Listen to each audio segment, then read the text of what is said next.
Galaxy This Morning Live. Co-sponsor Goodwill Finance Limited. Financing for success since 1995.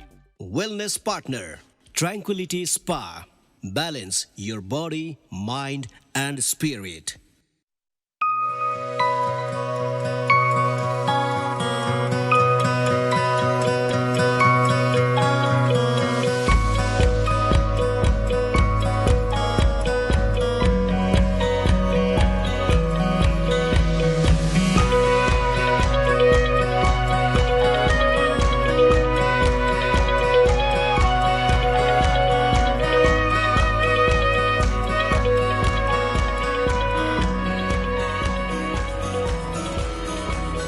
नमस्कार galaxy this morning लाइभमा यहाँलाई स्वागत छ। आज जेठको 19 र तदनुसार जुनको 2 तारिक आज शुक्रबार। सरिता र म यहाँको सामु आइसकेका छौँ। सरितालाई पनि गुड मर्निङ नमस्कार भन्दै यहाँलाई फेरि पनि कार्यक्रममा स्वागत छ। नमस्कार। अरू कुरा त्यस्तै हो। ह्याप्पी शुक्रबार। शुक्रबार भन्ने बित्तिकै अलिकति रमाइलो चाहिँ हुने है समीर। अरू केही चिजले नभए पनि आज शुक्रबार भन्ने बित्तिकै मजा आउने। तिमीलाई हुन्छ नि त्यस्तो कि सरिताले भनी यसलाई हुन्छ भनेर फेरि त्यसलाई हुनेलाई पनि हुन्न भन्ने हो होइन? शुक्रबार भनेको शुक्रबार हो। मतलब शुक्रबार भने चाहिँ अब विकेन्ड भनेर भनिन्छ। कसैलाई 1 दिन बिता, कसैलाई 2 दिन बिता। 1 दिन भयो भने बिता पाइन्छ। आज बेलुका अलिकति हल्को फिल हुन्छ, भोलि जाने केही छैन भनेर। तर हामी कार्यक्रम चलाउने मान्छेहरू चाहिँ फेरि भोलि बिहान नि खासै बिहान छिटो उठ्नु परिहाल्छ। भने अझै कार्यक्रम चलाएको एउटा बेफाइदा त भन्न चाहन्न, तर समस्या कहाँ भन्दाखेरि विकेन्डै भए पनि बिहान छिटो उठ्नै पर्छ। जस्तै बिता भए पनि यहाँ आउनको लागि बिहान छिटो उठ्नै पर्छ भने चाहिँ अलिकति फ्राइडेको त्यो रमझम चाहिँ अलिकति कन्ट्रोल चाहिँ हुन्छ। होइन, काम आउने रमझम कन्ट्रोल हुने त्यो दोस्रो पार्ट हो। तर शुक्रबार आज भन्दा अर्कै फिल हुने, आज शनिबार भन्दा अर्कै फिल हुने। त्यो आई गेस त्यो एनर्जी हामीलाई पनि फिल हुन्छ जस्तो लाग्यो कि मलाई। बुझेन? फेरि पनि यहाँ सबैजनालाई ह्याप्पी शुक्रबार भन्दै आजको कुरा गरौँ। अब अहिले बिहान सूर्योदय 5:08 भएको थियो। सूर्यास्त 6:55 छ समीर। अलमोस्ट 12 घन्टाको जस्तो दिन छ। 12 अझ लामो हो नि। हेर त, यति लामो दिन छ। अनि झन्डै 13 घन्टा हुन लागिसकेछ। त्यही झन्डै 13 घन्टा हुन लागिसकेछ। अनि बिहान अब टेम्परेचर मेन्टेन गरेर सुते पनि अलि गर्मी चाहिँ फिल हुने कि पुरै पसिना आउने त्यस्तो। मलाई त त्यो अहिले नभएर कहिले हुन्छ?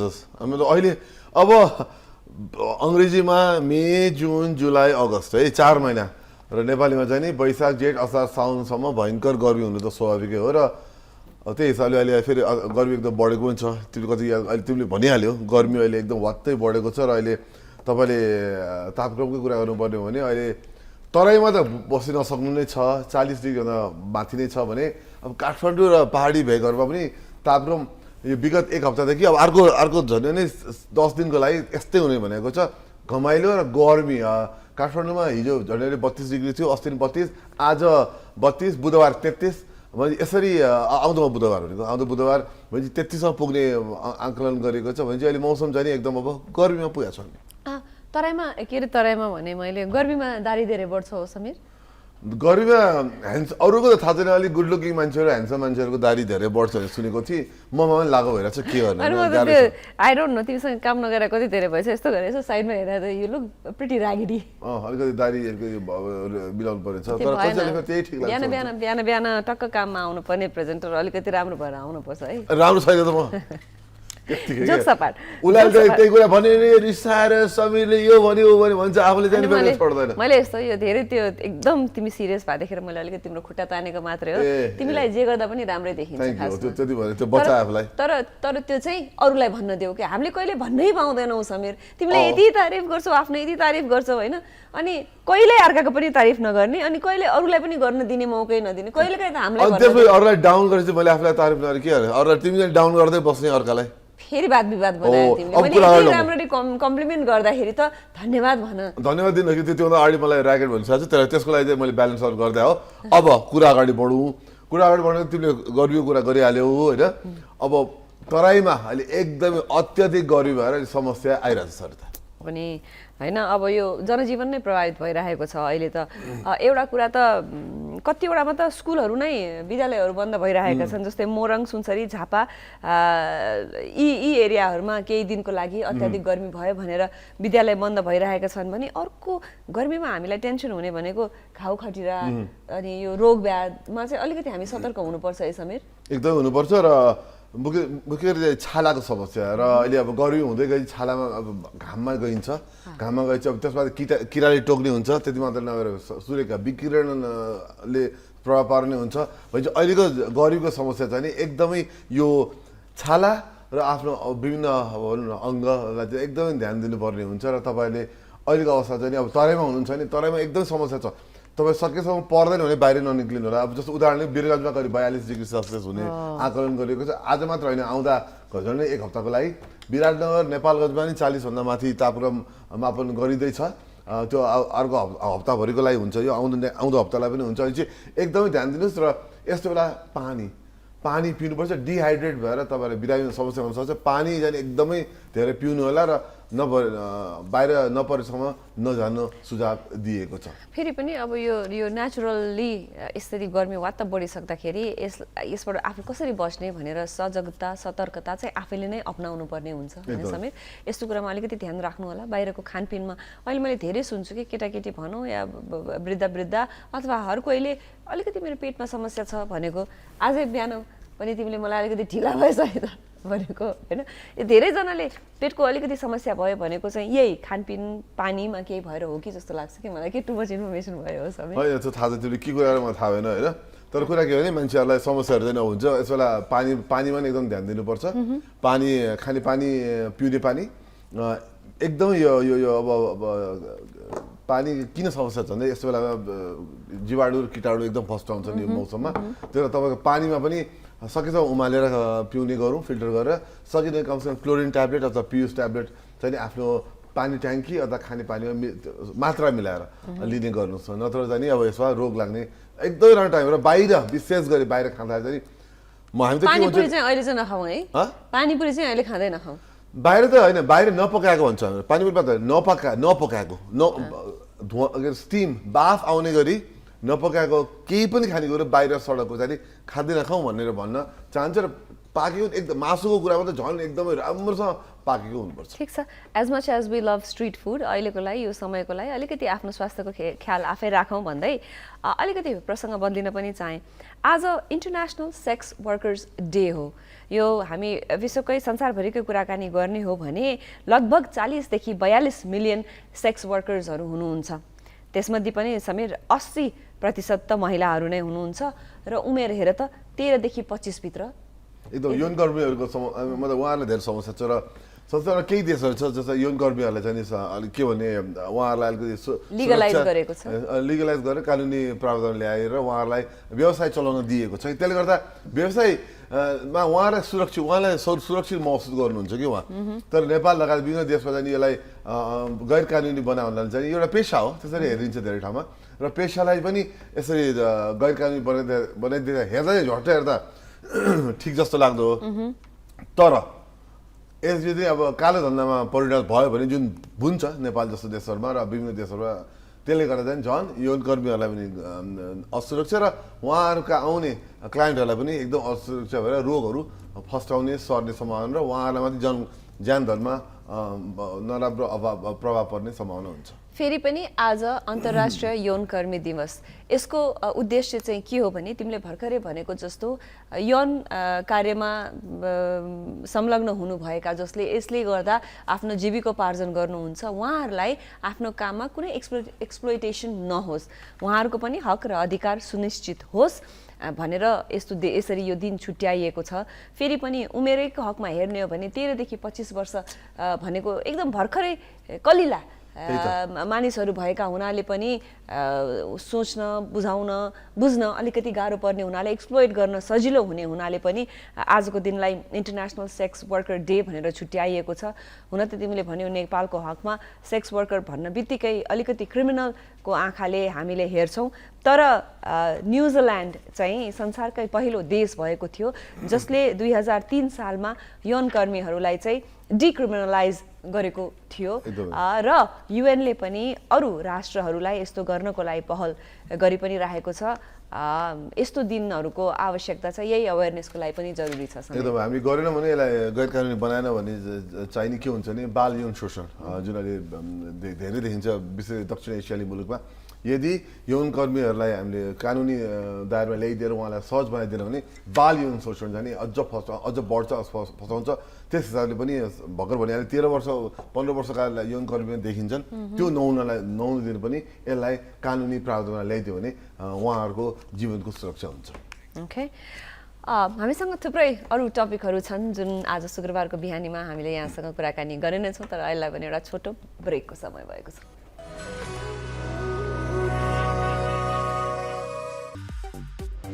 Galaxy This Morning Live co-sponsor Goodwill Finance Limited, financing for success since 1995.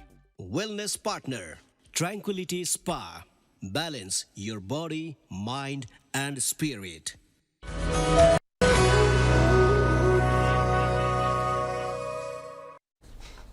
यहाँलाई फेरि पनि स्वागत छ ग्यालेक्सी दिस मर्निङ लाइभमा। आज हामीहरू विभिन्न टपिक तपाईँहरूको सामु ल्याइरहेको छौँ र अब ल्याउने क्रममा आज हाम्रो अतिथि पनि पछि कुराहरूलाई एकदम इन्ट्रेस्टिङ अतिथि हुनुहुन्छ, उहाँको बारेमा अहिले पछि कुराहरूलाई भने अहिले अब बेला भएको चाहिँ एउटा हुन त फेरि कति भनौँ सरतालाई चाहिँ भने मलाई थाहा छ सरतालाई कस्तो कस्तो बिजाउँछ होइन।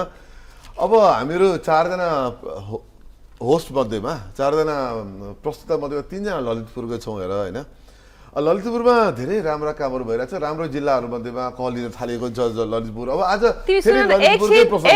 एकछिन के भन्छ के अरे मैले डिसएग्रिमेन्ट जनाएँ भन्नलाई के भन्छ अरे अब्जेक्सन मिलर्ड भन्नु पर्यो मैले। तिमी ललितपुरवासी हो भन्दैमा भएको राम्रो कन्टेन्टलाई छोडेर एकैचोटि उडेर तिमी अर्को पेजमा जान पाइ होइन। अब त मैले अरू कन्टेन्टलाई त्यसमा सुरु गरेँ भन्ने प्लान बदमासी गर्न खोजेँ मैले। ल ठिकै छ, अहिले छोड्दो, अहिले त्यो कन्टेन्ट पनि आउँछ होइन। ल त्यसैमै गरौँ। अब तिमी गइहाल्यो, म तिमी जस्तो न्यू खोजुवा सहप्रस्तुता होइन। ल भन आफ्नो जिल्ला कुरा गरेर अलिक रमाइलो लाग्छ मलाई। आफ्नो कुरा गर्न पर्यो भने दुनियाँ जाए जिल्लाको त्यो मात्र होइन कि आफूसँग सम्बन्धित केही कुरा गर्न पर्यो, अझ त्यसमा अलिकति हो न हो राम्रो हुनुपर्छ, दुनियाँ जाए त्यसले होइन। जिल्लाले उदाहरण बनोस् न देशको लागि भनेर। अब त्यत्रो 77 जिल्लामा त एउटा जिल्ला यस्तो राम्रो काम गरिरहेछ भने त उदाहरण बनोस् भन्छु, उदाहरण बनोस् भन्ने क्रममा हस् म भन्छु एकदम गर्वका साथ भन्छु ललितपुरकामा यो पर्यटकहरूको लागि ललितपुर आउने पर्यटकहरूको लागि स्तनपान कक्ष सहितको शौचालय सुरुवात भएको छ। हामीहरू के गर्छौँ भने शौचालय त बनाउँछ हामीका कति राम्रो शौचालय छ हाम्रो जिल्लामा, त्यतिले नपुगेर पर्यटकहरूलाई स्तनपान गराउनको लागि पनि शौचालयमा व्यवस्था गराइदिएको छ होला। हामीले कति राम्रो काम गरेको छ यार सर त। काठमाडौँले के सिकोस् न, यो एकदम राम्रो काम हो होइन, एकदम सराहनीय छ। आहा कति राम्रो रहेछ होइन। ल हाम्रो ललितपुरका मेयरज्यू हो उहाँ होइन, हुनुहुन्छ चिने मैले उहाँलाई। उहाँ एकदम हँसिलो एकदम काम गर्ने मेयरमा पनि चिनिनुहुन्छ। तर समीर एउटा कुरा भनौँ, यति राम्रो कार्यलाई मैले नसराएको त होइन होइन। हामी 21औं शताब्दीमा आयौँ, औँलामा हामीसँग सबै कुरा छ।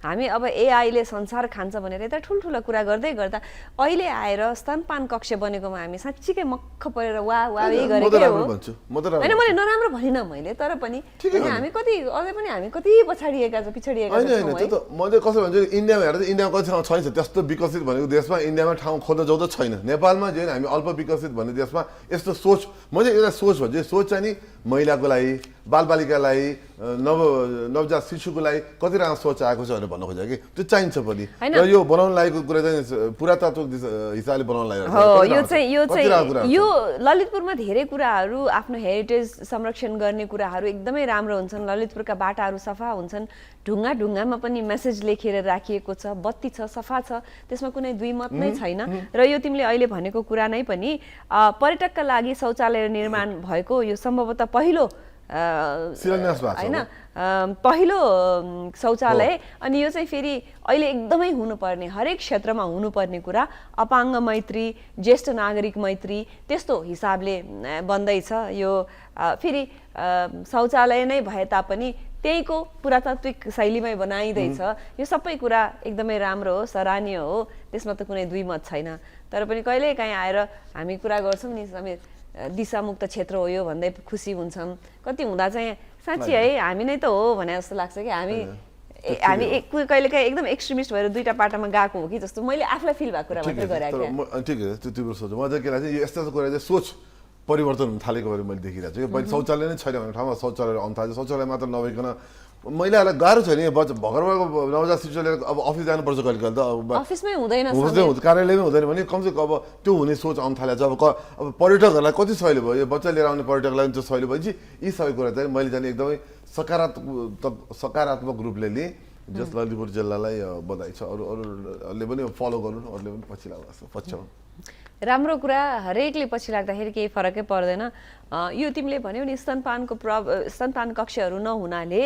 भर्खरै शिशु भएका महिलाहरूले धेरै मुस्किल बेहोर्नु पर्ने हुन्छ कहिलेकाहीँ बच्चालाई खुवाउने टाइम भयो भने बच्चा बोकेर घर जानु परेको स्थिति हामीले कति भोगेका पनि छौँ अलिकति सहज यो त त्यति गाह्रो कुरा पनि होइन समीर एउटा कोठा मात्रै छुट्याइदिए पनि हुन्छ यसलाई त केही प्राविधिक राम्रो चाहिने पनि राखेको छ एनिवेज यो कुरा अर्को टपिक गएर आज फेरि ललितपुरमा त कुरा गरेर भन्ला यहाँ विराटनगरमा गुड न्युज छ कसले भन्छ ललितपुरलाई मात्रै गरे भनेर कसले भन्लान् फेरि तिमीले भन्छौ त्यसले गर्दा अब विराटनगरहरू हेर विराटनगरमा अब भारतबाट विराटनगर भन्सार यार्डसम्म सिधै कार्गो रेल सुरु भएको छ यो नेपाल भारत एउटा सम्बन्ध अर्को उचाइमा पुगेको एउटा अब सङ्केत हो भनौँ न र जस अब भारतबाट आउने विभिन्न सामान चाहिँ नेपालसम्म चाहिँ नि कमसेकम ठुल्ठुलो सामग्री चाहिँ नि रेलबाट आउने भयो तर यो 4 वर्ष अगाडि तयार भएको यो मार्ग है त्यतिखेरै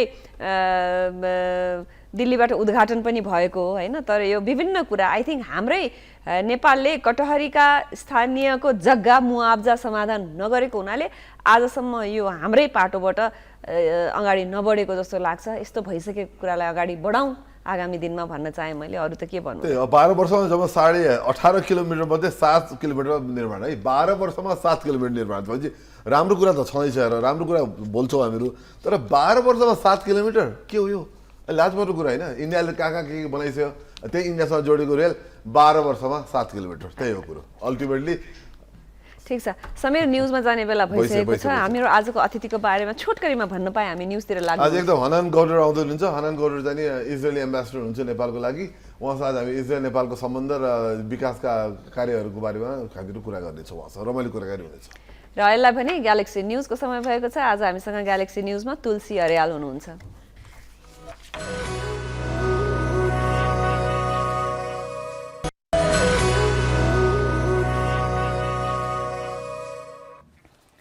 यहाँलाई फेरि पनि स्वागत छ ग्यालेक्सी दिस मर्निङ लाइभमा हामीहरू 6:30 बजेदेखि तपाईँहरूसँग थियौँ भने अब ग्यालेक्सी न्युज पछि फेरि सरतामा तपाईँको सामु आइसकेका छौँ हामी मात्र होइन अघि हामीले न्युजमा जानुभन्दा अगाडि आजका हाम्रा अतिथिको बारेमा छोटकरीमा भनेका थियौँ समीर फोटो देखाएका थियौँ उहाँ हामी माझ आइसक्नु भएको छ यहाँहरूको लागि भनेर तयार पारिएको यो छोटो इन्ट्रोडक्टरी भिडियो यहाँहरूको लागि हनान गोडर नेपालका लागि इजरायलका राजदूत हुनुहुन्छ सन् 1961 मा जन्मिएका गोडरले जियोग्राफिक र बायोलोजी अध्ययनमा स्नातक गर्नु भएको छ कूटनीतिका बारेमा पनि अध्ययन गरेका राजदूत गोडर केही वर्ष आर्मी सेवामा पनि रहनुभयो सन् 1993 देखि कूटनीतिक मामिला सम्बद्ध कार्यालयमा जिम्मेवारी थालेका गोडर नाइजेरिया नर्वे पश्चिम युरोपका देशहरूमा पनि काम गरिसक्नु भएको छ सन् 2011 मा पहिलो पटक नेपालका लागि इजरायली राजदूतका रूपमा आई 3 वर्ष कार्यकाल पूरा गरेका गोडर दक्षिण सुडानमा 6 वर्ष बिताएर फेरि सन् 2021 देखि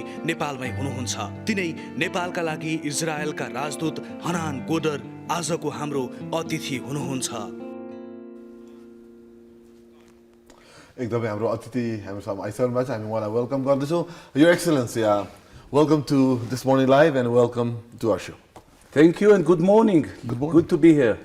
Namaste. And a real quick question. How is this second tenure treating you?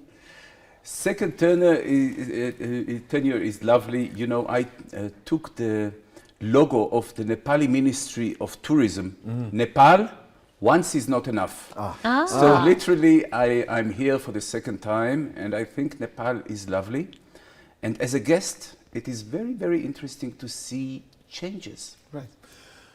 Just to follow up on that question, you said changes. I mean, going back to your first tenure, the day you stepped into Nepal, and now in the second tenure, what are the major changes you have seen in Nepal?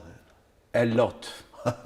And I know that Nepalis that are here, staying here, you don't find it, you don't see the changes. But as a guest, as a visitor, as an ambassador, after a period, you see a lot of changes. Let me tell you one thing. Kathmandu is clean. Than before? Much cleaner. Right. Okay? True. There are many things that you don't notice because the changes were gradual. Life expectancy in Nepal has increased dramatically. It has increased 4 years on average in 10 years. Right. So these are changes that are very slow, gradual, but when you look after 10 years, you see the dramatic change. Literacy rate. Yeah. You have at the moment a revolution in education. The young generation, in the past, the SLC, the SEE, was like an iron gate. Only 20-40% could pass it. Now, completely. Most of the young generation will have the +2. And you see more and more people go to colleges. Ladies, 50% of the people, the students in the colleges are ladies. And maybe there is even more than 50%. So these changes are happening. And when you see it after a while, it's very interesting to see the changes. Your Excellency, when we talk about Israel and Nepal, I think we recently celebrated 63rd anniversary. So congratulations to us. And if I'm not mistaken, we're one of those countries from this region that has a strong bond with Israel. In that, if you have to explain, what are the similarities that you see in these two countries and maybe what are the differences? Let me just reciprocate on the congratulation message. It was just yesterday, 1st of June 1960, that the relations were established. And for 3 decades, Nepal was the first, but also the only country from this part of the world that has relations with the State of Israel. We will never forget our good friends. We will never forget this period. And I'm happy, we are satisfied now that other countries have joined since then. But this is an amazing history, amazing bond that exists between the countries for so many years. And I'm sure that it will continue. And also, your mountaineers have also been helping Nepal by going to Mount Everest and being tourists. Coming to Mount Everest, you had a facilitation program recently, I think it's yesterday, where you facilitated your mountaineers on Everest. Please tell us a bit more about that. Well, I'm jealous to these people that can make it. Unfortunately, I'm not sure that I will reach above 4,000 meters because, oxygen problems. But those people I admire. I admire the first ones, Mr. Tenzing and Mr. Hillary that reached it. And it's now 70 years. 70 years. Over 70 years. Amazing. So far, thousands have made it.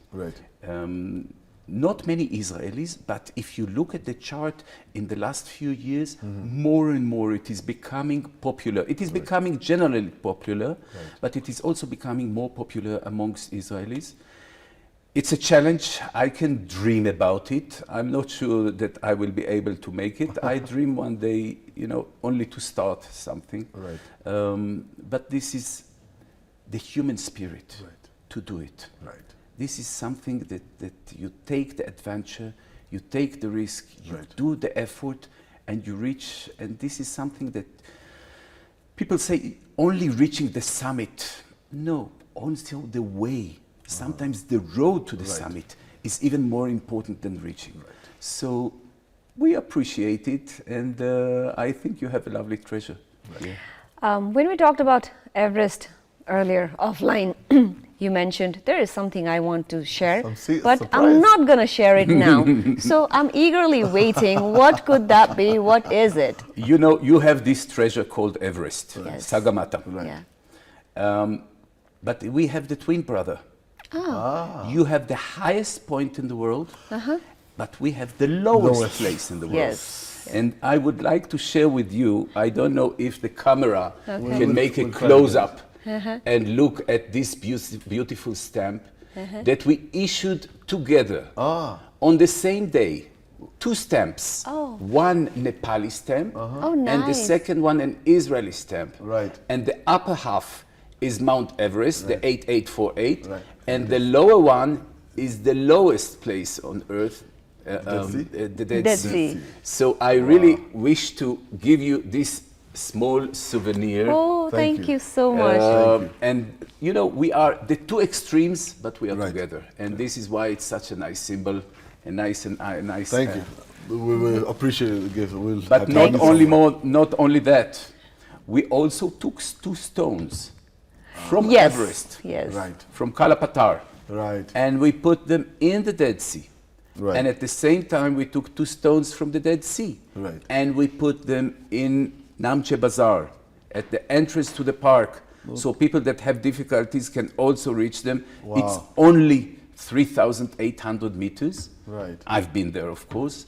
So we have these twin monuments that are, again, combining 2 stones from the Everest in the Dead Sea Wow. and 2 stones from the Dead Sea on Mount Everest. Right. So if you are visiting Israel, Right. you have 9 square meters if you want, of Nepali territory Right. in the Dead Sea. If you want to open a supermarket or anything, High-rise building. yeah. And so you are welcome. What is the area once again? Some 9 square meters. Okay. It's very, very small place. Only the monument. Right. I'm sure that you will go into our Facebook Israel in Nepal, and you Right. will see Right. that the 2 monuments are there with the logo of the Everest and the logo of the Dead Sea. So this is a lovely combination to show how much we are together, although we are the 2 extremes. Oh. I mean, speaking of like common factor, like this might be opposite, but there are a lot of commonalities between our 2 countries. I mean, Mount Everest and the Dead Sea might be opposites, but then at the same time, they are unique for each country. Like Israel is a small country. Nepal is a small country. Israel also started being a very basic country, now it's advanced. Nepal is getting there. What are the commonalities you see between Nepal and Israel in the way we do things, you know, the way we structure things? I think both nations know how to create new things from basics, Right. to alternate. Right. You'll come to a Nepali or an Israeli and you will tell them, we have a problem. To connect pipes, to build, to educate, you always find the solutions. And I think this is very, very creative finding of solutions. In Israel, we have turned it into solving solutions or solving problems on high tech. In Nepal, you are still searching, but I am sure that you will find the ways to do solving these problems or issues or challenges that you face. So this is very, very similar between the 2 nations. Another thing, as you mentioned earlier, in past 70 years, Israel has developed, evolved from getting food coupons from the government to exporting food to other countries. If we have to talk about Nepal, what are the things that we could focus on? So, few years down the road, even we could talk about, okay, that is how we were 10 years ago, here we are now. I prefer to talk about Israel and to give you the example. Please. We had shortage. When you have shortage, you have to develop. You have to invest. And the secret is modern agriculture. Traditional agriculture has no room in modern economies and in modern societies. Okay. If a country or a society or a rural society will keep the traditional, the neighbors are smart, bigger and powerful, and will leave us behind. And this is why in Israel we decided to develop modern agriculture. Now, what is modern agriculture? It's an expression. You have to invest and you have to make the progress. Agriculture is not a hobby. It's a business, it's a profession, it's a way of life. Now, if you invest you will make a progress. I'll give you an example. Okay. Cows. Cows have babies. Lovely. Cows give milk. Lovely. The Israeli cow will give, on average, 40 liters of milk per day. Wow. The numbers in Nepal are not even half and not even 1/4 on average. Wow. And this is the challenge that the farmers here have to approach and to increase the productivity. Not only that, you have 10 cows. 10 cows will give 10 babies. Normally, 10 babies will be half male, half female. Sometimes it can be 6 and 4, 4 and 6. In Israel, we have a system that will give you 95% female. Yeah. Now, think of the productivity. This is amazing. Think of the Nepali farmer. I know some Nepali farmer. He has 2 cows, 4 cows, and he is waiting to see the baby. If it is a male, he's disappointed. I know. Yeah. If it's a female, he has production. Right. Now, it's not only in Israel. Let me tell you a surprise. Some of the Nepalis that went to Israel have farms here in Nepal, and they bring 95% of the babies to be female. How is it made? I'm not a farmer, I'm not an expert, but I know that this is a solution. To have more female cows, it's possible. It's happening now, not in Israel, here in Nepal. And to increase the productivity. And these farms can make today double of what the milk productivity of the average Nepali farmer. So how to do it? Ask these farmers. You know, I'll be happy to bring next time the farmers, those that went to Israel, and talk to them and see. This is cows. You have the same with goats. You have the same with fish ponds. You have the same with bananas. You have the same with tomatoes. You have the same with other vegetables. Kukura, everything. all these fields of agriculture is a challenge. Right. But there is a solution, and the target should be Nepal should export food. Right. Not tomorrow, not next month, but this is the goal. You have a lovely country, you have very fertile country, you have big customers. Right. Next door, huge customers. Yes. You just have to do, and you have hardworking people. The farmers, the young generation are smart and very, very powerful.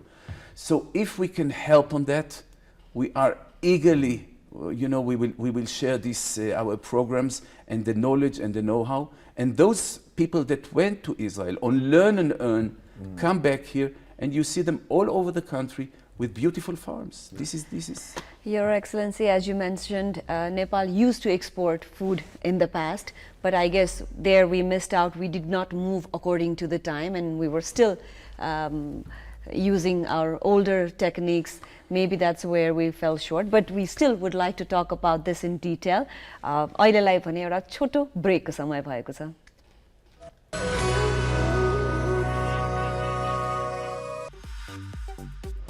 Galaxy This Morning Live co-sponsor Goodwill Finance Limited, financing for success since 1995. Wellness partner Tranquility Spa, balance your body, mind and spirit.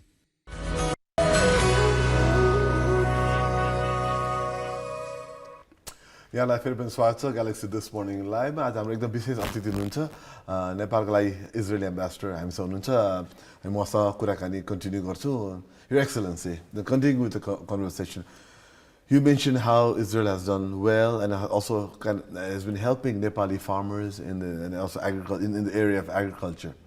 Going back to Israel, I remember talking about Israel with my professors in the university previously, how Israel has really transformed the agriculture area in your country, where the deserts are now green, and you are exporting agricultural products. How did you do that? It's a challenge, Right. and it is a process that takes years, Right. but you have to start it. And the most important thing is the concept of modern agriculture. I will give you another example of irrigation. People hear me and they say, you are Israelis, you are in the desert, Indra is not looking at you well. So here in Nepal, we are next to Indra, we don't need it. No. Irrigation, and we call it fertigation, is important to increase the productivity. What do I mean? You know how the Nepali farmers is giving the fertilizer? It's a waste. In Israel, we have the pipe, and the pipe has the holes, and we just irrigate. And the farmers get 4 times, 6 times more productivity from the same area. So this is the challenge. So people tell me, yes, but this is in Israel, we don't have the pipes here. You have the pipes here. Now Nepali industrialists that went to Israel produce these irrigation pipes here in Nepal, in Chitwan. So you can easily buy drip irrigation, increase your productivity, it doesn't cost so much, and then you pay the investment after 1 year. So of course, but farmers have to understand, you put 1 rupee, you collect 5 rupees. You will put 1 lakh, you will collect 5 lakh. And they are very, very solid people, and they want to see at the end of the season how they collect the revenue. But this is a challenge. In Israel, we have 2% farmers, and we are exporting food. I don't know what is the current percentage of farmers in Nepal, but I think it is higher, much higher. And then everybody is producing things for themselves. So the country is not producing other things. The question and the challenge is how to reduce the percentage of farmers, and at the same time to increase the productivity. Of course. And this is something for the professionals, but the concept should be understood. And by the way, if you look at Nepal, when I was here last time, it was higher than it is.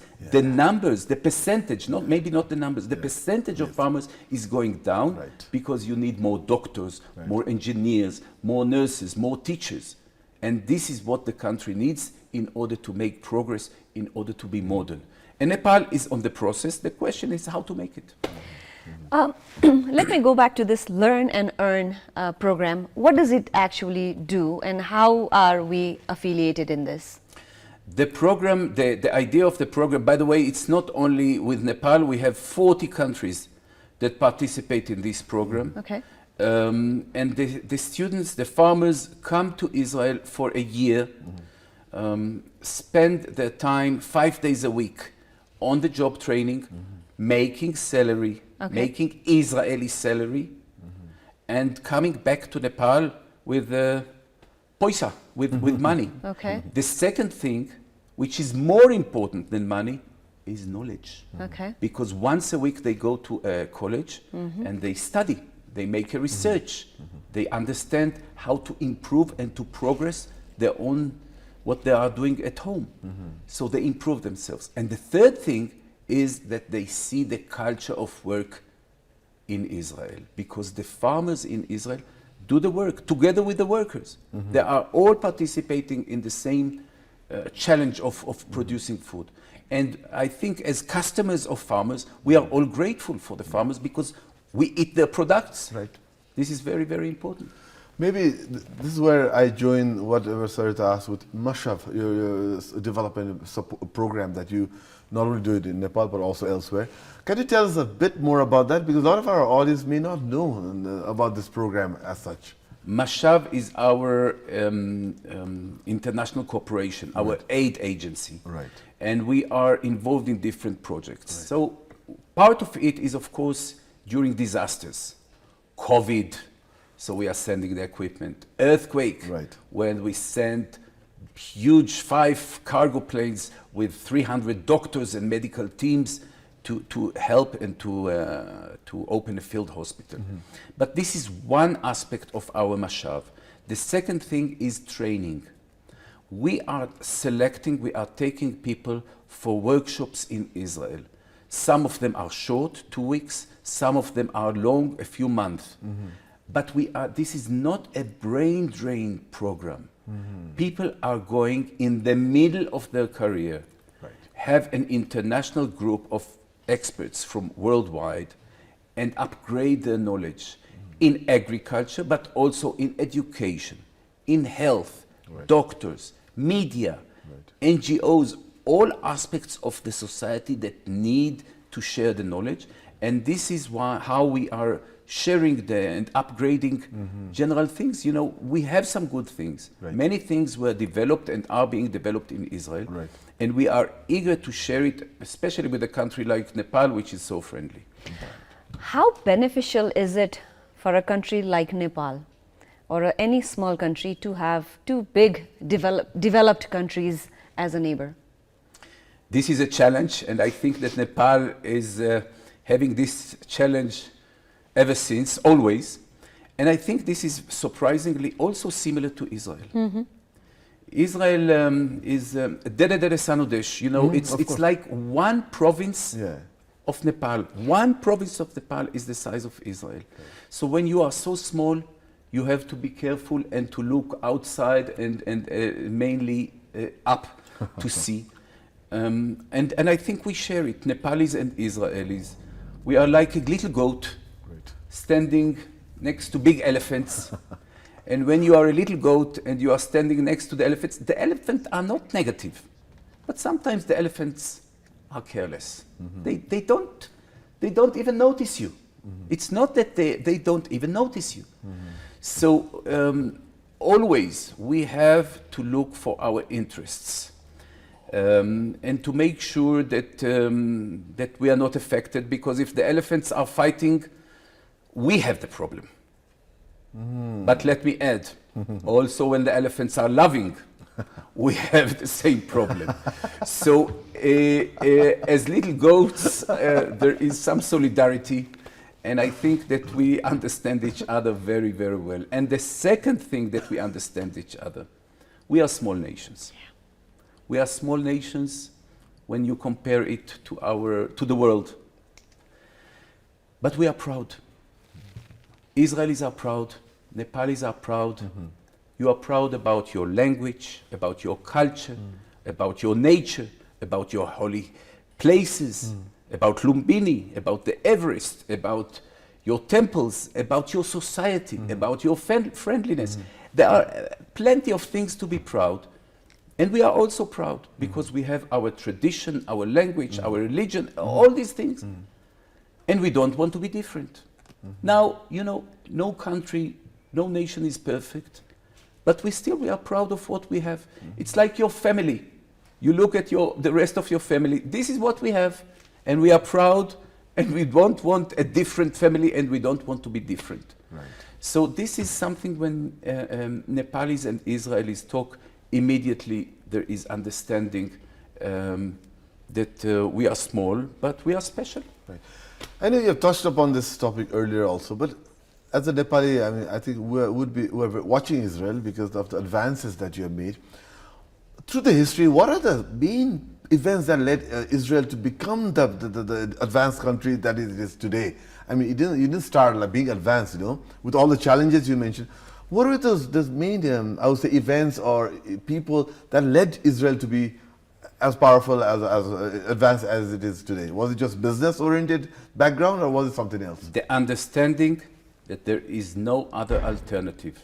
The understanding that you don't look outside, you look internally, inside, to make the solution. Not to blame others, not to blame the environment, not to blame the nature, not to blame the neighbors, not to blame no one. Look inside. We have a problem. Let's make the change. And I think, and again, you mentioned earlier about 10 years ago, or 20 years ago, or 30 years ago. Look where Nepal is now. You are a democracy. And you have a proud democratic situation. I know we are all citizens and we all complain about what is happening, but you can complain. And Nepal and Israel are in the better half of the world that can complain. And you can say it and nothing will happen to you. You can complain. So the question is whether complaining is enough, or we should make the effort and make the changes. And I think, and again, I have a long list of things that have changed here in this country, surprisingly or not surprisingly. The fact that we sit here and there is electricity, okay? We all remember how it looked 4 or 5 or 6 years ago. Of course. Okay? So the changes happen, then we tend to forget the good changes, Right. and we always, this is very human, remember the problems. It's good. We have to solve the problems, and I'm sure that Nepal will find a way to solve not all the problems in the same day, but one at a time. Your Excellency, I don't know if this is a appropriate question, but when big countries help smaller countries or be in a good diplomatic relationship, why do they do that? Is it because they love another nation, or is it, what is the motive behind giving aids or helping another country which has no relationship with you whatsoever? I think it's a combination. And again, we talk about the human nature. People like to give. People are selfish, and at the same time, they like to give. And they like that people appreciate that they are giving. Also, countries, they share the same habits as individuals. So sometimes big countries give and they expect. I can talk about Israel. We don't have interests in Nepal. We have friends here in Nepal. We don't have common borders. We don't have common borders with your neighbors and not common borders with the neighbors of your neighbors. We are really, so really we do what we do because it's a friendly, and I believe that if the situation is the opposite, we will see also aid coming or assistance or friendly approaches from Nepal towards Israel. Regarding the big countries, yes, they have interests. It's normal that they will have the interests. But we have to take the good things and say no to bad. Say no to bad, but not only take the good things and use them for development. And I think what Nepal is doing now with electricity, and I mentioned earlier, is another revolution. And I know that last year, I think it was the first year or 2 years ago, you are exporting electricity, you are exporting energy, and I know that in a year or two, you will export year-round the electricity, and this is a major change. It's a major change for you because it brings development, it brings income, it brings productivity. It's a change. It will be, and believe me, in 10 years, when I will come here for the third time, yes, in 10 years, you will see a different Nepal, and I think that energy is a major part of it. But don't neglect the agriculture, okay? Almost towards the end of our conversation. We don't call it interview, we call it conversation. Now, you're here as an ambassador, and the Israelis, we visit Nepal quite often. And after the COVID, after the current world scenario, the tourism took a big hit, but gradually it's coming back online. How has your embassy been in coordinating with your country to try to help Nepal with the tourism in the sector also? The tourism industry is the third treasure that your country has. Maybe I should put it also in the first place. Right. Because what you have here is amazing, but how should I say it? It's not only the Everest. Right. You have Lumbini. Right. You have Amadablam. Right. You have Langtang. Right. You have the Annapurna. You have treasures that are countless. And the number of Israelis is already surpassing what we have before COVID. So actually we are back to normality, and I'm sure that during this year, next season of autumn, the SAI 2023, it is going even to reach 20% higher than pre-COVID numbers. So this is a major challenge, how to expose Nepal, to open Nepal for tourism, and I wish you all the best. It's a major key for development. It's income for people in the rural areas. It's income for the taxi drivers, for the hotels, for the restaurants, for the souvenirs. It's lovely. And the numbers that you have here now at the moment are not enough. In Israel, we have 4 million visitors per year. I think in Nepal, the numbers are around 1 million. And again, you have a challenge, how to reach the 2 million and the 3 million as soon as possible. And we wish Nepal all the best, and we will be proud of it.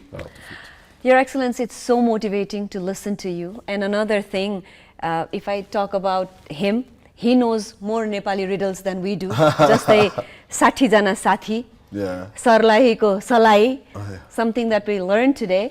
A person like you, if you have to explain Nepal to somebody who has never visited us in 5 words, what would you tell them? Wow, this is a big challenge.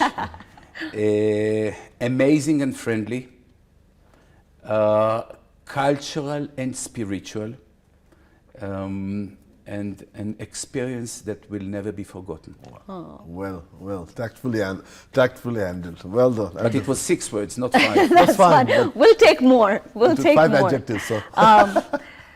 We thank you so much for your time. Thank you It very says much. you are here and we are very happy. Tapai आउनु भयो, हामी दङ्ग पर्यौं. A small token of love from our team to you. धेरै धेरै धन्यवाद, खुसी लाग्यो. Thank you very much. हामीलाई पनि धेरै खुसी लाग्यो. And Thank you. This is Family Magazine for you as well. And we thank you very much for your time. And for very positive and motivating words in our program. We should be positive, and we have to face the challenge, not to run away, to face the challenges and to solve them. Definitely. Thank you very much. हाम्रा अतिथिसँगको कुराकानी पछि अब हामीहरुको एउटा छोटो brake लिन्छौं र समीर र म हाम्रो रेगुलर डेस्कमा त आउँछौं नै. ग्यालेक्सी दिस मर्निङ लाइभ हेर्दै गर्नु होला. अहिलेलाई भने एउटा छोटो ब्रेक.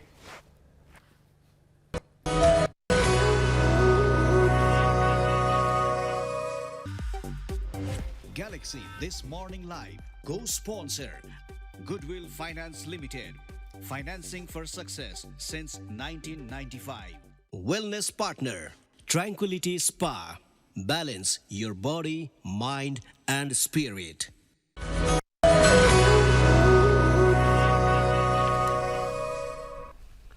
यहाँलाई फेरि पनि स्वागत छ ग्यालेक्सी दिस मर्निङ लाइभमा. सरिता र म यहाँको सामु फेरि आइसकेका छ अतिथिलाई बिदाई गर्दै. आजको अतिथि एकदम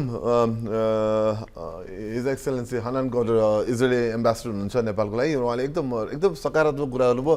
यो मतलब हामीलाई एकदम छुने, मतलब हाम्रो देशलाई छुने कुराहरू गर्नुभयो उहाँले. राम्रो लाग्यो मलाई एकदम. हैन यस्तो छ कि समीर, यथार्थ के हो भने कसैबाट हामी एकदम एड फन्ड कुन देशले हामीलाई कति एड दिन्छ भनेर बस्छौं हैन. त्यसले कहिले पनि देश फ्लोरिश गर्दैन. हाम्रो अब भने कुरा ठुलो गरेको जस्तो हुन्छ, तर सेल्फ सफिसिएन्ट हामी आफैलाई खान पेट पाल्न सक्ने सक्षम हुन्छौं यदि हामीले यसलाई वेल प्लान गरेर गयौं भने हैन. यसमा त कुनै पनि दुई मत छैन. अझ हामी यति प्राकृतिक सम्पदाले धनी भएको देश किन राम्रो बाटोतिर चाहिँ नलागेको होला भन्ने प्रश्न चिन्ह चाहिँ पक्कै पनि छ. अब यसमा हामी लागेर अगाडि बढ्नु बाहेक केही विकल्प पनि छैन हैन. अब एकैछिन तत्कालका कुरालाई थाती राखेर लागौं हामी टुडे इन हिस्ट्री तर्फ. Today in History, brought to you by Nepal Airlines. आज टुडे इन हिस्ट्रीमा एकदमै दुःख लाग्दो घटना भएको दिन हो. आज सबैले सम्झिने अब जेठ 19 भनेपछि अरू कुनै मनमा आउँदैन. तत्कालीन राजदरबारको दरबार हत्याकाण्ड चाहिँ आजको दिनमा भएको. 2058 सालको त्यो कालो इभिनिङ, कालो साँझ, कालो रात के भन्न चाहन्छु. आजकै दिन आजकै बार जेठ 19 शुक्रबार 22 वर्ष अगाडि तिमीले भनेको जस्तो शाह एक हिसाबले राजगद्दीमा बसिराखेका सम्पूर्ण परिवारहरूको उहाँहरूको परिवारकै हत्याकाण्ड भएको दिन थियो. तिमी नेपालमै थियौ समीर त्यतिखेर? म थिइनँ, म ठ्याक्क कहाँ थिएँ मलाई सम्झना छ. म अस्ट्रेलियामा थिएँ. ओके, म पनि त्यतिखेर चाहिँ म यहाँ थिइनँ, पढाइको क्रममा विदेशमा नै थिएँ. तर यहाँको त्यो कोलाहल, यहाँ भएको त्यो सबै चिज बाहिरै बसेर पनि फिल गर्न पनि सकिन्छ. 22 वर्ष पुरा भइसक्दा पनि अहिलेसम्म पनि यो रहस्य खुलेको छैन. राजा वीरेन्द्र, रानी ऐश्वर्या, युवराज दिपेन्द्र, राजकुमार निराजन, राजकुमारी श्रुति, राजकुमार धीरेन्द्र, राजकुमारी जयन्ती, राजकुमारी शान्ति, राजकुमारी शारदा, कुमार खड्ग र अन्य राजपरिवारका सदस्यहरूको हत्या भएको दिन थियो आज. यो कुराले पनि कहिलेकाहीँ चाहिँ कस्तो लाग्छ भने त्यस्तो पावरफुल फ्यामिलीको यसरी म्यासकार हुँदा त कसले गरेको के गरेको भनेर निर्खयाल आएन भने कहिलेकाहीँ जे पनि हुनसक्छ नेपालमा भने जस्तो चाहिँ लाग्छ कि समीर. एकदम कन्स्पिरेसी थ्योरी थुप्रै छ, तर यथार्थ कहिले हाम्रो सामु आएन. र अब त सायद ढिलो पनि भइसक्यो होला. अब जानकार व्यक्तिहरू खासै कोही पनि वरिपरि हुनुहुन्न. भएकाले बोल्ने कुरा आउँदैन जस्तो देखिन्छ। तर जस के भयो अब सायद यो रहस्य रहन्छ। तर एउटा सन्दर्भ जोडी मैले तत्कालीन युवराज दिपेन्द्रसँग ठ्याक्क 9 महिना अगाडि अस्ट्रेलियाको ओलम्पिक्स 2000 को अस्ट्रेलियामा ओलम्पिक्स भएको थियो। अस्ट्रेलिया सिडनीले होस्ट गरेको थियो। त्यो बेला मैले तत्कालीन युवराज दिपेन्द्रलाई मैले 2-3 पटक सिडनीमा मैले भेट्ने मौका पाएको थिएँ। 9 महिना अगाडि, ठ्याक्कै 9 महिना अगाडि। त्यसपछि सिडनीमै हुँदा यस्तो सुन्न पर्दा एकदम दुःख लागेको सम्झना छ मलाई। हत्याकाण्डको 7 वर्षपछि 2065 जेठ 15 गते चाहिँ यो हत्याकाण्ड तुरुन्तै हुन बित्तिकै ज्ञानेन्द्र शाहले राजगद्दी सम्हाले। उनी त्यसपछि नेपालको अन्तिम राजा पनि भए र 65 जेठ 15 मा फेरि मुलुकबाट यति लामो राजतन्त्र त्यसपछि समाप्तिएको घोषणा पनि भयो। तर गणतन्त्र भयो। त्यसपछि गणतन्त्र आयो। तर कस्तो भयो भने जे भए पनि जस्तो भए पनि हामी निरङ्कुश शासन राजतन्त्र भने तापनि राजा वीरेन्द्रलाई चाहिँ प्रजातन्त्र अँगालेका राजा, एउटा देशको लागि राम्रो राजाको रूपमा नै हामी सबैजनाले लिइन्थ्यौँ। फेरि पनि अनि नेपाललाई राष्ट्र शान्ति क्षेत्र बनाउने एउटा छवि लिएका राजा थिए। उनको परिवारै सखाप भएको दिनलाई आजको दिन हामीले एउटा मनमा दुःख बोध गर्दै सम्झिन चाह्यौँ। सम्झिनु पर्छ पनि हामीले। र हाम्रो इतिहास हो, इतिहास हामीले यसरी कहिले पनि बढाइदिन्छ। इतिहास भन्ने कुरा बढाइदिने कुरा होइन, त्यो हामी माझमै रहिरहन्छ। त्यसलाई त्यही हिसाबले लिएर अगाडि जानुपर्छ भन्दै अब अहिले हामीहरू अब अर्को टपिक आज अर्को इन्ट्रेस्टिङ चाहिँ हाम्रो मित्र राष्ट्र छिमेक राष्ट्र भनौँ भुटान, जहाँ अहिले पनि राष्ट्र संस्था अहिले पनि एकदम यथावत छ, राम्रोसँग अगाडि बढिरहेको छ। उसले अस्ति यही दिनमा करिब 6 वर्ष 7-8 वर्ष अगाडि वर्ल्ड रेकर्ड कायम गर्यो, गिनिज रेकर्ड कायम गर्यो। कति रमाइलो, यो सुन्दै पनि मजा लाग्ने खालको। साँच्चै यो त जसले पनि गर्न सक्ने हो, तर जसले इनिसिएटिभ लिन्छ त्यसले रेकर्ड कायम गर्छ होइन भन त। 1 घन्टामा 49,672 वटा रुख रोपेर भुटानले चाहिँ गिनिज रेकर्ड चाहिँ कायम गरेको छ। समीर त्यत्रो रुख हेर झन् 50,000 है हो। Just interesting. त्यो पनि 60 मिनेटमा भन न।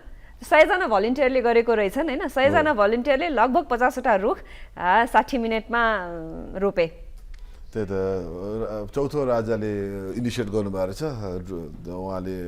उहाँले चाहिँ नि उहाँको पहलमा भएको रहेछ। एकदम राम्रो, त्यो नेतृत्वले यस्तो कामहरू गर्नुपर्छ। वातावरणलाई मद्दत गर्ने काम जसले गरे पनि हामी जसले सकारात्मक रूपमै लिन्छौँ र गिनिज वर्ल्डको लागि चाहिँ झन् बधाई छ। भर्खर भुटानको राजाको प्रसङ्ग तिमीले निकाल्यौ। यस्तै गरेर आजकै दिन एलिजाबेथ II उनी चाहिँ Commonwealth nation monarch of Britain and 7 Commonwealth nation कि रानी बनेको दिन 1953 को दिन आज रहेछ। रिसेन्टली धेरै पनि भएको छैन, हाल भनौँ न कति 1 वर्ष पनि भएको छैन उनको मृत्यु भएको। 27 वर्षको उमेरमा उनको कोरोनेसन भएको थियो। समीर उहाँ महारानी बन्नुभयो 27 वर्ष उमेरमा। त्यसपछि त उहाँले निरन्तर चलाउनु भयो। सायद उहाँले 70-72 वर्ष चाहिँ चलाउनु भयो। उहाँले सबैभन्दा लामो अहिलेसम्मको 72 वर्ष सबैभन्दा लामो लङ्गेस्ट रेनिङ क्विन भनेर पनि चिनिनुहुन्छ उहाँ। हुन त आफ्नो बुबाको आकस्मिक मृत्यु भएपछि चाहिँ क्राउन सम्हाल्नु भएको उहाँले। र अहिले चाहिँ प्रिन्स उहाँको छोरा जेठो छोरा प्रिन्स चार्ल्स तेस्रो चाहिँ अब राजा हुनुहुन्छ बेलायतको। हालसालै उहाँको कोरोनेसन पनि भयो। ठुलो हल्लाखल्ला संसारमा न्युजै बन्यो। यस बेलायतलाई पनि बधाई र शुभकामना छ। के भन्छ एउटा नेपालीमा भनाइ छ नि, भगवान्कोमा के अरे देर हुन्छ अन्धेर यस्तो के भन्ने छ नि, कुर्यो भने कुनै न कुनै दिन यो उमेरमा आएर नाति नातिनालाई केस होइन पनातिनी भइसकेको आफ्नो नाति नातिनालाई चाहिँ आफ्नो पावर हस्तान्तरण गर्नुपर्ने बेलामा बल्ल उहाँको पालो आएको छ। जे होस् ढिलै आयो पालो आयो भन्दै कता लाग्ने। अब आज हामी स्पोर्ट्समा लागिहाल्यौँ, किनभने अब हामी त्यसपछि एकदम रमाइलो अनसोसियली छ। स्पोर्ट्समा कुरा पर्दाखेरि अहिले हाम्रो 100 स्मारक ए डिभिजन लिग चलिरहेको छ। एकदमै कम्पिटिसन भइरहेको छ, त्यहाँ एकदम प्रतिस्पर्धा भइरहेको छ। र हिजो पनि केही खेलहरू भयो, त्यसका नतिजा हामी तपाईँलाई भन्न गइरहेका छौँ। हिजो 3टा खेल भए। हामीले बिहानै तपाईँलाई भनेका थियौँ कुन कुन खेल भनेर। हिजो न्यू रोड र नेपाल पुलिसको खेल भएको थियो। यो पहिलो खेल नतिजा तिमी भन्दै जान्छौ कि म भन्छु? होइन, यस्तो गरौँ न, हिजो न्यू रोड र नेपाल पुलिस बीच खेल भयो। फ्रेन्ड्स क्लब र हिमालयन शेर्पा बीच खेल भयो। मनाङ मर्स्याङ्दी र खुमलटार युथ बीच खेल भयो, नतिजा चाहिँ नेपाल पुलिसले जित्यो एनआरटीलाई 1 शून्यले। फ्रेन्ड्स र हिमालयनको बिचमा बराबरी भयो 0-0मा भने मनाङले चाहिँ नि खुमलटारलाई 1 शून्यले हराउन सफल भयो। र आज कुनै पनि खेल छैन। भोलि शनिबारदेखि 24औं साताका खेलहरू हुनेछन्। यो लोकल गेमलाई चाहिँ अलिकति मर्का पनि परेको छ सबै कुराले, त्यही भएर हामी अलिकति हेरिदिन गयौँ भने टिकटहरूले पनि फाइदा हुन्छ। यो चाहिँ प्लिज यसो छुट्टीको समयमा लोकल गेम्सहरू हेर्न जाउँ है। लास्टमा यो T20 भन्दै किन महिला T20 पनि भइरहेछ, अहिले अन्तर्राष्ट्रिय खेलहरू भइरहेछ, सिरिज भइरहेछ। नेपालले मलेसियासँग खेलेको छ हालसालै। मलेसिया भएको यो खेलमा चाहिँ नि 5 खेलको सिरिज भइरहेछ नेपालको। हिजो भएको खेलमा चाहिँ नि नेपालले मलेसियालाई 27 रनले हराएको छ। बधाई छ हाम्रो नेपाली महिला क्रिकेटरहरूले। त्यस्तै गरेर सामाजिक सञ्जालमा जेको परिचर्चा हुन्छ नि त्यसको बारेमा हामी सबैभन्दा धेरै कुरा सुन्छौँ। यसले एउटा हिसाबको अवेरनेस क्रिएट गर्छ र कतिपय चिजमा केही काम गराउनलाई बाध्य पनि गराउँछ। समीर, हालसालै सरकारले सार्वजनिक गरेको आगामी आर्थिक वर्ष 80-81 को बजेटको बारेमा निकै नै चर्चा सामाजिक सञ्जालमा भइरहेको छ र यसै विषयमा हामीले अनसोसियली सोसियलमा एउटा सानो रिपोर्ट बनाएका छौँ, हेरौँ है। सरकारले आगामी आर्थिक वर्ष 2080-81 का लागि 17 खर्ब 51 अर्ब 31 करोड रुपैयाँको बजेट सार्वजनिक गरेको छ। सोही विषयमा सामाजिक सञ्जालमा अनेकन प्रतिक्रियाहरू व्यक्त भइरहेका छन्। डम्बर खतिवडा ट्विटरमा लेख्छन्, बजेट संरचना इतिहासमै सर्वाधिक निराशाजनक। 60-65 बीचमा रहने चालु खर्च 65.20% पुगेको छ। 10-13 बीच रहने वित्तीय खर्च 17.55% पुगेछ। 20 देखि 35 बीच रहेको पुँजीगत खर्च चाहिँ घटेर पहिलो पटक 20 भन्दा मुनि 17.25% भएछ। सुधार होला भनिया झन उल्टो भएछ। ठुलै क्रान्ति र संरचनात्मक सुधार जरुरी देखियो। यस्तै प्रवीण खड्काले लेखेका छन्, विकास पुँजीगत गर्ने बजेट भन्दा ऋण तिर्न बजेट बढी छुट्याउनु पर्ने अवस्था आएछ। देशको अर्थतन्त्र आफै मूल्याङ्कन गरौँ। उता मनोज गेवाली पनि बजेटप्रति खुसी देखिँदैनन्। लेखेका छन्, विषम परिस्थितिलाई आएको बजेटले केही दूरगामी असर पार्न सक्ने गरी सोच कमसे कम राख्न सक्नु पर्दथ्यो। जबरजस्ती कर असुल्ने तर करदाताहरू थप्ने वा करदातालाई कर तिर्न प्रोत्साहन गर्ने कुनै सोच देखिएन। बाध्यता थिए तर पारदर्शितालाई निरुत्साहित गर्ने गरी बजेट आउनु राम्रो होइन। उता गजेन्द्र बुढाथोकी लेख्छन्, सांसद विकास कोषलाई बेउताइयो। प्रत्येक निर्वाचन क्षेत्रमा 5 करोड विनियोजन, 8 अर्ब 25 करोड स्वाहा। यस्तै विराट अनुपम लेख्छन्, सांसदलाई रकम दिने, कर्मचारीको प्रोत्साहन काट्ने, 3 तहको अदालतले दोषी देखाएकोलाई माफी दिने, प्रहरीका पीडित आफन्त परिवारलाई यातना दिने। प्रचण्ड सरकारको बजेट सूत्र कर्मचारी प्रहरीलाई पेलपाल, नेतालाई मालामाल। तर शर्मिला आचार्यको विचार भिन्न छ। लेखेकी छिन्, आर्थिक सङ्कटको बेला आएको बजेट समग्रमा एकदम राम्रो छ। सांसद विकास कोष कार्यान्वयनमा दुरुपयोग हुन दिनु हुँदैन। उस्तै विचार राख्छन् गोविन्दराज केसी। कति विरोध गर्नु के, यतिको ठिकै छ। अर्थशास्त्र र बजेट भनेको सबैलाई विरोध गर्ने र आफू अब्बल देखिने साधन हो। 1-2 कुरा थपेर अरू 1-2 कुरा काटेको भए अझै गजब हुन्थ्यो। दाँतमा ढुङ्गो लागे पनि एकछिन सिरिङ हुने त हो नि, पछि ठिक ठाउँमा आइहाल्छ। यस्तै दिपेन्द्र पनि उत्साहित सुनिन्छन्। संसद विकास कोषदेखि बाहेक यो बजेट धेरै वर्षपछि नेपालको अर्थतन्त्रका लागि टर्निङ पोइन्ट हुन सक्छ। कार्यान्वयनका चुनौती देखाएर भाग्न मिल्दैन। तर शिशिरजी नामका ट्विटर प्रयोगकर्ताको विचार यस्तो छ, जसरी प्रेममा प्रेमीले भने चाहिँ जुन तारा खसाइनेछ त्यसरी नै बजेट भाषणमा भनिन्छ यसो गरिनेछ उसो गरिनेछ। उता आयुषा प्रश्न गर्छिन्, न हावाबाट बिजुली, न पानी जहाज, न चुचेरेल, न चुलामा ग्यास, यस्तो पनि बजेट हुन्छ? उता देवेन्द्र राज पाण्डे फरक विचार राख्छन्। बजेट तर्जुमा प्रक्रिया मात्र होइन, अर्थमन्त्रीले संसदमा बजेट प्रस्तुत गर्ने कार्यलाई पनि आधुनिकीकरण र चुस्त बनाउने कुरामा ध्यान दिन पर्यो। बिचरा अर्थमन्त्री 2 घण्टा बढी भयो फलाकेकै छन्। अझ कति फलाक्ने हो सुन्नेलाई पनि गाह्रो झर्को।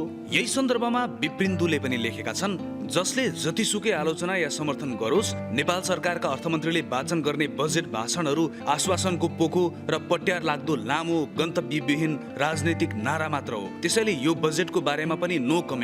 बजेट कार्यान्वयन भएर केही उपलब्धि भएछ भने रिभ्यू गरौँला। एकदमै अब बजेटको बारेमा विभिन्न तर्क आएका छन्। अब यो छलफल चलिरहन्छ। त्यो लास्टको लाइन चाहिँ साह्रै चित्त बुझ्यो। बजेट कार्यान्वयन भएछ, इम्प्लिमेन्टेसनको पाटोमा आएछ भने चाहिँ रिभ्यू गरौँला। त्यो चाहिँ साँच्चीकै हो समीर। र अब जाने बेला भइसकेको छ। अब आज हामी सधैँ चाहिँ जानु अगाडि तपाईँहरूलाई हामी एउटा एकदम कोट भनाइ छाडेर जान्छौँ। आजको भनाइ हामी स्क्रिनमा राख्न गइरहेका छौँ। एकदम नाम चलेका मणिरत्नम उनी दिल से गुरु यस्ता निकै नै नाम चलेका सिनेमाहरू बम्बे यस्ता सिनेमाहरू डिरेक्ट गरेका प्रोड्युसर स्क्रिन राइटर पनि हुन् उनको कोटेसन स्क्रिनमा यहाँहरूको लागि समीरको सुमधुर स्वरमा एकदमै मेरो कोइली जस्तो स्वरमा बोलेर सुनाइदिइहाल्छु art is something in which you are never an expert at any point of time you have it all the time and something which is deceptive all the time भनेर गोपाल रत्नम सुब्रमण्यमले भन्नुभएको छ कसले भन्नुभयो समीर गोपाल रत्नम सुब्रमण्यम ल अनि के भन्नुभयो त अङ्ग्रेजीमा फारफार गर्यो ख्याँ गर्यो उहाँले के भन्नु यो आर्ट भन्ने कुरा बुझ्नै गाह्रो छ अरे कि आर्ट भन्ने कुरा बुझे जस्तो लाग्छ त कहिले बुझ्न सकिँदैन भन्ने कुरा मैले बुझेँ म त झन् बुझ्दैन सजिलो छ कि होइन नबुझे पनि एउटाले एउटा भनिदियो अर्कोले अर्को भनिदियो जे भनिदियो नि भएको छ जे गरे भए पनि भएको छ इन्टरप्रिटेसन आफ्नो हिसाबले तपाईँ कसरी लिनुहुन्छ आर्ट जस्तै हो लाइफ पनि तपाईँले कसरी लिनुहुन्छ ए दुःख देखे पनि भयो सुख देखे पनि भयो so life is an art you should just know how to live it भन्दै कार्यक्रमलाई पनि लिभ गर्ने हो हस् त यहाँहरूको शुक्रबार एकदम रमाइलो रहोस् बितोस् भोलि फेरि शनिबार बिहान हामी यहाँहरूसम्म आउने नै छौँ हस् त नमस्कार समीर नमस्कार